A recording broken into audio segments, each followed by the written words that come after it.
नमस्कार.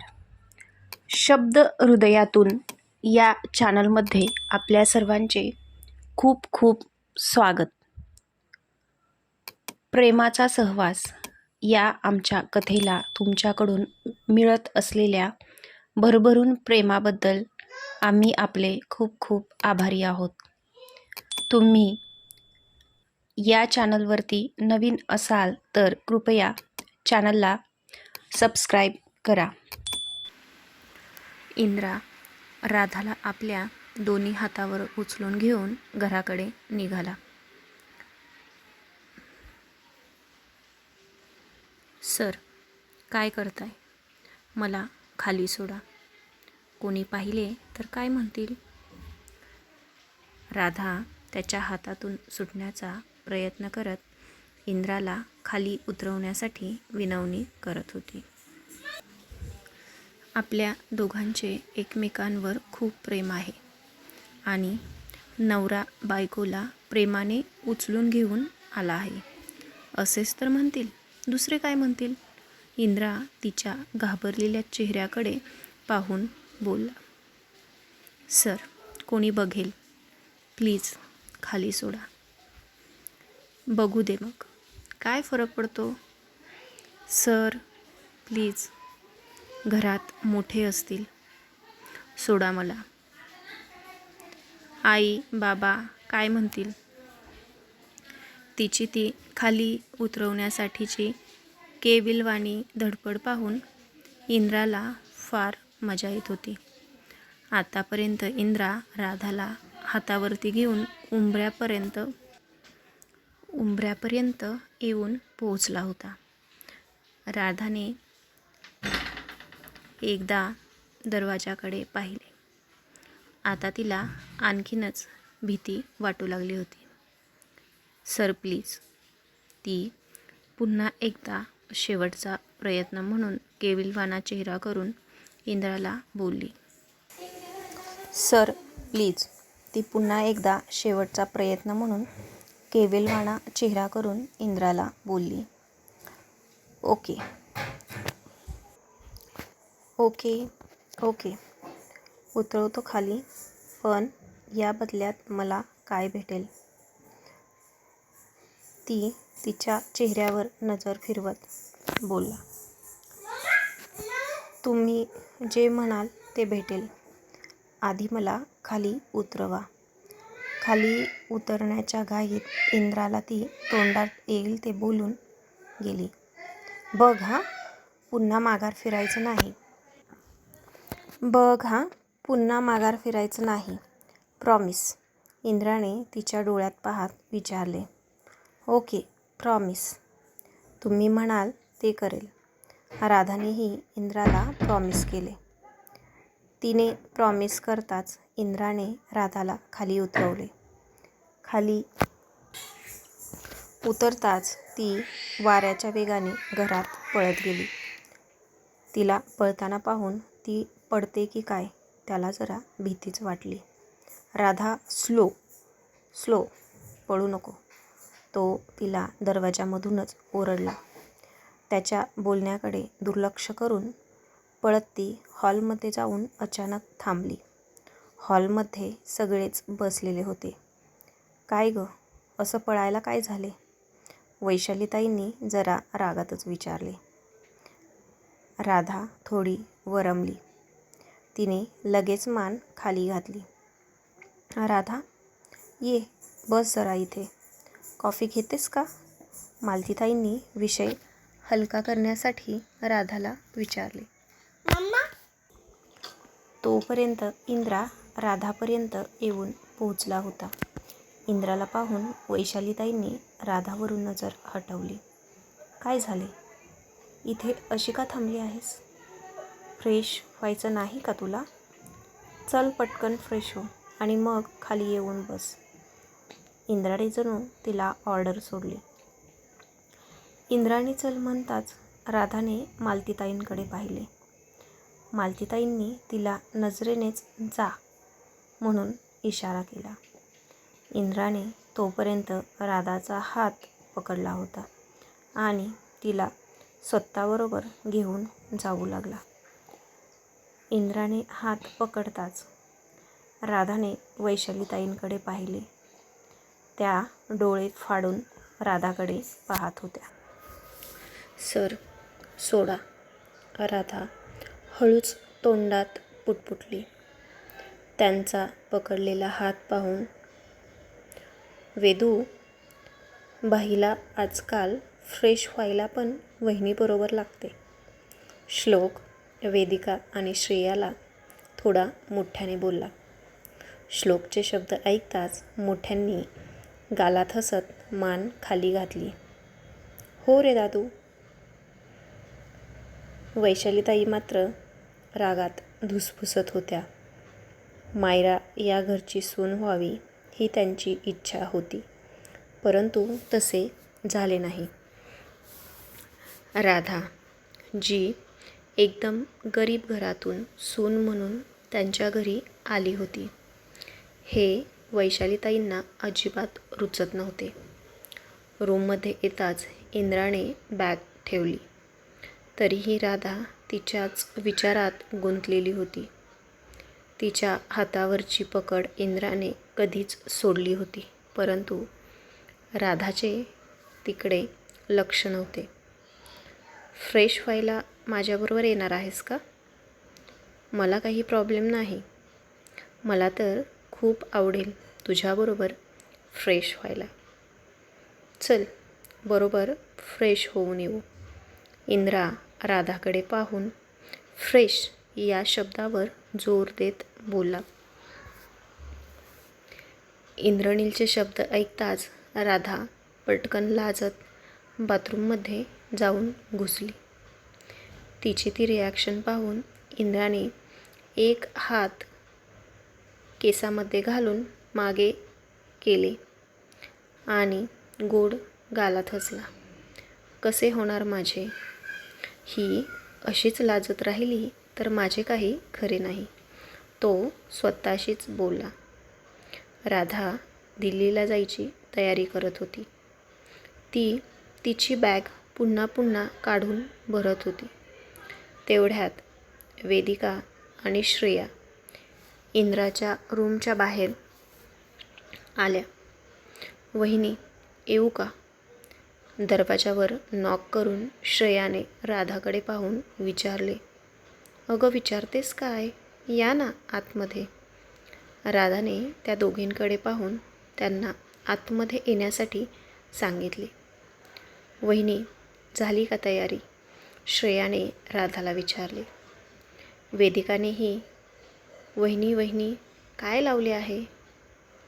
"वेदिका, हे वहिनी वहिनी काय लावले आहे?" राधा म्हणा. राधा दोघींना उद्देशून बोलली. "अगं वहिनी, आजी आणि मम्मा ओरडते. त्यांच्यासमोर तरी वहिनी म्हणू दे, नाहीतर त्या दोन बायका बोलून बोलून आमच्या दोघींचा जीव घेतील." "ए वेदिका, वेडी आहेस का? बायका वगैरे काय म्हणते असे म्हणू नये बाळा. त्या मोठ्या आहेत. त्या जे बोलतात ते आपल्याच भल्यासाठी असते बाळा. त्यामुळे त्यांना असे बोलू नये. समजून सांगणारी अशी मोठी माणसे नशिबात असण्यासाठीही भाग्य लागते. ती आयुष्यातून निघून गेल्यावर जी पोकळी निर्माण होते ना, खूप अवघड असते ती पोकळी पुन्हा भरून निघणे. त्यामुळे पुन्हा असे बोलू नका प्लीज." राधा त्या दोघींना समजावत बोलली. राधाच्या बोलण्यावर त्या दोघींनी एक गोड स्माईल दिली. "कुठपर्यंत आली आहे पॅकिंग?" श्रेयाने विषय बदलत विचारले. "हे काय, झालीच आहे." राधा बोलली. "हे घे." म्हणून श्रेयाने तिच्या हातात एक बॅग दिली. "काय आहे?" राधाने बॅग हातात घेऊन विचारले. "कपडे आहेत, दिल्लीत घालण्यासाठी." वेदिका बोलली. "पण..." राधा बोलतच होती. "पण बिन काही नाही. ठेव बॅगेत पटकन." श्रेया खोटे रागवत बोलली. दिल्लीला निघण्याची राधाची पूर्ण तयारी झाली होती. काहीच वेळात ती आता एअरपोर्टकडे निघणार होती. ऑफिसमध्ये काही अर्जंट काम असल्यामुळे इंद्रा ऑफिसला गेला होता. त्याचे सामान त्याने ड्रायव्हरकडून आधीच मागवून घेतले होते. श्लोक आणि इंद्रा ऑफिसमधूनच डायरेक्ट एअरपोर्टवरती पोहोचणार होते. राधा, ऋचा, रिचा, सुमित, श्लोक आणि इंद्रा असे सर्वजण कॉन्फरन्ससाठी पटवर्धन ग्रुप ऑफ इंडस्ट्रीजमधून जाणार होते. जॅक आणि त्याची टीमही दिल्लीसाठी सज्ज होती. आता इंद्रा दिल्लीला जाणार म्हणजे बॉडीगार्डची टीम सर्व गोष्टी व्यवस्थित चेक करून घेत होती. तसेच पुढच्या गोष्टी क्लिअर करून ठेवत होती. सर्व चेक करून त्यांच्या हॉटेलची बुकिंग फायनल केले गेले होते. राधा तिच्या सर्व बॅग घेऊन हॉलमध्ये आली. मालतीताई, आजी आणि वैशालीताई आधीच तिथे बसलेल्या होत्या. राधाने सर्वांना वाकून नमस्कार केला. सर्वांना बाय करून अखेर ती एअरपोर्टकडे रवाना झाली. ऋचा तिला वाटेत जॉईन होणार होती. सुमित जो आत्ताच एअरपोर्टवरती पोहोचला होता त्याने राधाला कॉल करून निघाली की नाही एकदा कन्फर्म करून घेतले. ती निघाली आहे कळताच तो एअरपोर्टवरती त्यांचा वेट करत थांबला.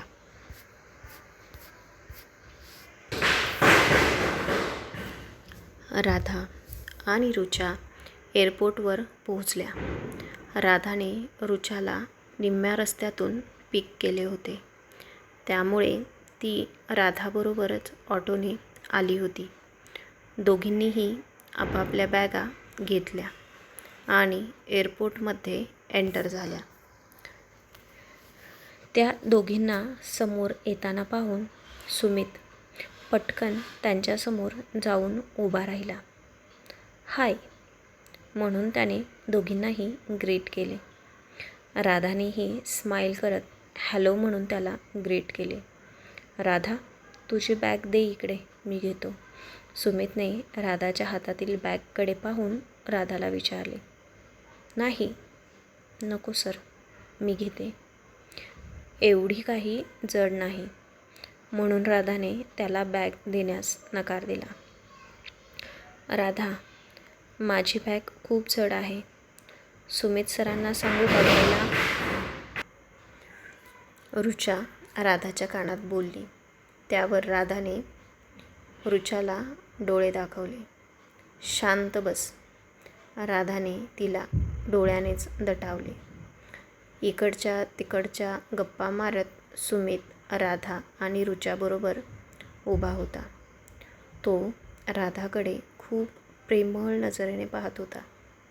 ऋचाला ही गोष्ट खटकली होती, परंतु राधाबरोबर या गोष्टीवरती नंतर बोलू असे म्हणून तिने त्याकडे दुर्लक्ष केले.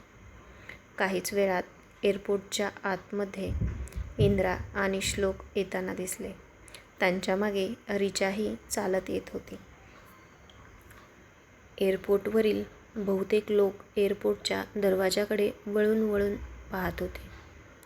मुली तर टक लावून पापण्याही न पाडता दरवाजाकडे बघत उभ्या राहिल्या होत्या. जर त्यांची पापणी पडली आणि तो नजरेच्या आड गेला तर त्यांचे खूप मोठे नुकसान होईल, म्हणून डोळ्यांची पापणीही पाडायची नाही असे काही त्या मुलींनी ठरवले होते. सर्व जगाचे भान हरपून मुली अनामिष नजरेने गेटकडे पाहत होत्या. इंद्राची पर्सनॅलिटी इतकी जबरदस्त होती. त्यात भर म्हणून तो भारतातील नावाजलेला मोठा बिझनेसमन होता. रिपोर्टरही त्याच्याशी बोलण्याचा प्रयत्न करत होते, परंतु सगळ्यांना त्याच्या बॉडीगार्डच्या टीमने त्याच्यापासून 2 हात लांब ठेवले होते.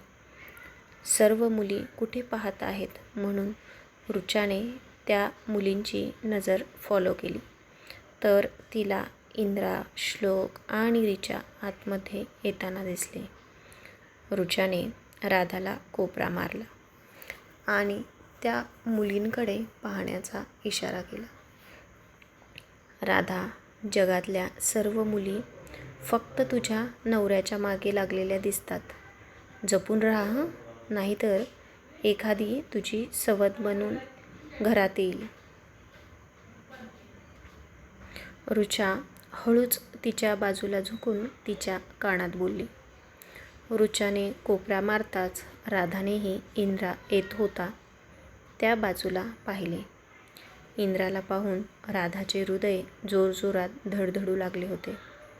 तिने सर्व मुलींवरती एकदा नजर फिरवली आणि पुन्हा इंद्रावरती नजर रोखली. इंद्राची नजर एकदम सरळ होती. त्याच्याकडे कोण बघत आहे जणू याचे त्याला काही घेणे देणेच नव्हते. इंद्राची ती रुबाबदार पर्सनॅलिटी आणि त्याचा तो ॲटिट्यूड पाहून राधाला धास्तीच वाटली. खरंच हा माझा नवरा आहे? तिने स्वतःलाच प्रश्न केला. त्याच्याकडे पाहून तिने स्वतःकडे खालून पाहिले. ऋचाचे पूर्ण लक्ष राधाकडे होते. राधा, तू जिजूपेक्षा अजिबात कमी नाहीस. उलट त्यांच्यापेक्षा सरस आहेत. जिजू खूप नशीबवान आहेत की त्यांना तुझ्यासारखा कोहिनूर हिरा भेटला आहे. त्यामुळे स्वतःला अजिबात कमी लेखू नकोस. तोपर्यंत इंद्रा आणि त्याची टीम यांच्यापर्यंत येऊन पोचली होती. इंद्राची नजर राधावर खिळली होती.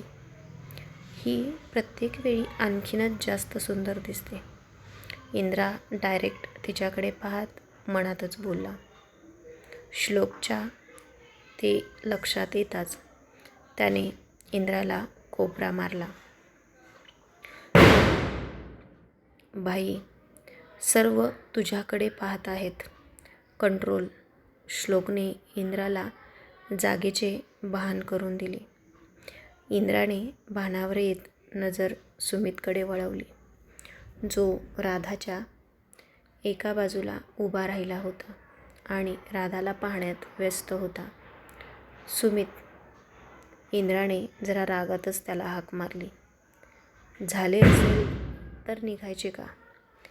इंद्राचा रागीट टोन येताच तो पटकन भानावर आला.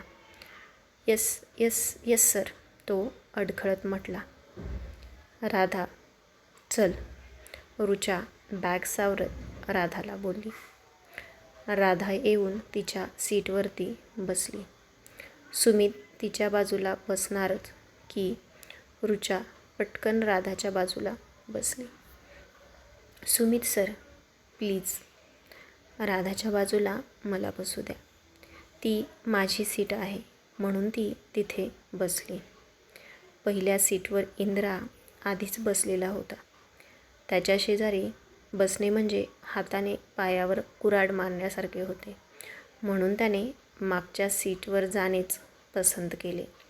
थोड्याच वेळात ऋचा तिच्याबरोबर श्लोकही आतमध्ये आला. आता ऋचा विचार करत, श्लोक सर बरोबर आहेत म्हणजे ते इंद्रनील सरांच्या बाजूला बसतील. म्हणून ती सुमितच्या बाजूला जाऊन बसली आणि श्लोक इंद्राच्या बाजूला बसताच इंद्राने डोळे बारीक करून श्लोककडे पाहिले. भाई, मला काहीच प्रॉब्लेम नाही. मी मागेही जाऊ शकतो. तू बोलव भाभीला इथे बसायला. माझ्यासाठी एकच सीट रिकामी होती म्हणून मी बसलो. इंद्राने पुन्हा त्याच्याकडे डोळे जवळ करून पाहिले. जा मागे बस आणि राधाला पुढे पाठव. इंद्रा बोलला. मी कसे पुढे पाठवणार? बाकीचे काय म्हणतील? मला नाही माहीत. काही म्हणतील. तू जातो की? श्लोक. होय बाई, थांब जातो. श्लोक पटकन इंद्राच्या बाजूने उठला आणि रुच्याच्या कानाजवळ गेला. भाभीची फ्रेंड, एक्सक्यूज मी, प्लीज भाभीला भाईबरोबर सोडा, नाहीतर भाई माझी चटणी करून खाईल, तो रुच्याच्या कानापाशी वाकून बोलला. श्लोकचे बोलणे रुच्याला पटले. राधा, तू समोर जाऊन बसतेस का? श्लोक सरांना थोडे प्रोजेक्टबद्दल माझ्याशी डिस्कस करायचे आहे. राधाने डोळे बारीक करून रुच्याकडे पाहिले. राधा, प्लीज, सरांना खरंच महत्त्वाचा टॉपिक डिस्कस करायचा आहे, तू पुढे जाऊन बस. राधा नाईलाजाने पुढे गेली आणि बाजूला पाहिले तर तिथे इंद्रा बसलेला होता. त्याने चेहऱ्यावर असे एक्सप्रेशन दाखवले की त्याला काहीच माहीत नाही. राधाने डोळे बारीक करून पाहिले. आता तिच्याकडे दुसरा पर्याय नव्हता. श्लोक रुच्याच्या बाजूला जाऊन बसला होता. राधा इंद्राच्या बाजूला जाऊन बसते. राधा बाजूला बसताच इंद्राने डोळे राधाकडे फिरवले आणि तिला डोक्यापासून पायापर्यंत पाहिले. आता फ्लाईट सुरू झाली होती. फ्लाईटमध्ये बसण्याची राधाची ही पहिलीच वेळ होती. फ्लाईटची अनाउन्समेंट होताच तिने चुळबुळ करायला सुरुवात केली होती. इंद्राच्या ते लगेच लक्षात आले. इंद्राने त्याचा हात तिच्या हातावर ठेवून तिच्या हातात हात गुंफला. त्याच्या आश्वासक स्पर्शाने ती आता शांत झाली आणि मान मागे टेकवून तिने डोळे मिटले. इंद्रनीलने तिच्याकडे मान वळवली. तिच्या चेहऱ्यावर त्याची नजर टिकून होती. तिला पाहून त्याच्या चेहऱ्यावरती एक वेगळेच समाधान निर्माण झाले होते. त्याने तिचा हातात घेतलेल्या हातावर ओठ टेकवले आणि तिच्याकडे बघत बसला. धन्यवाद. भेटूया पुढील भागात. तोपर्यंत चॅनलला लाईक, सबस्क्राईब आणि शेअर करायला विसरू नका. खूप खूप खूप आभार.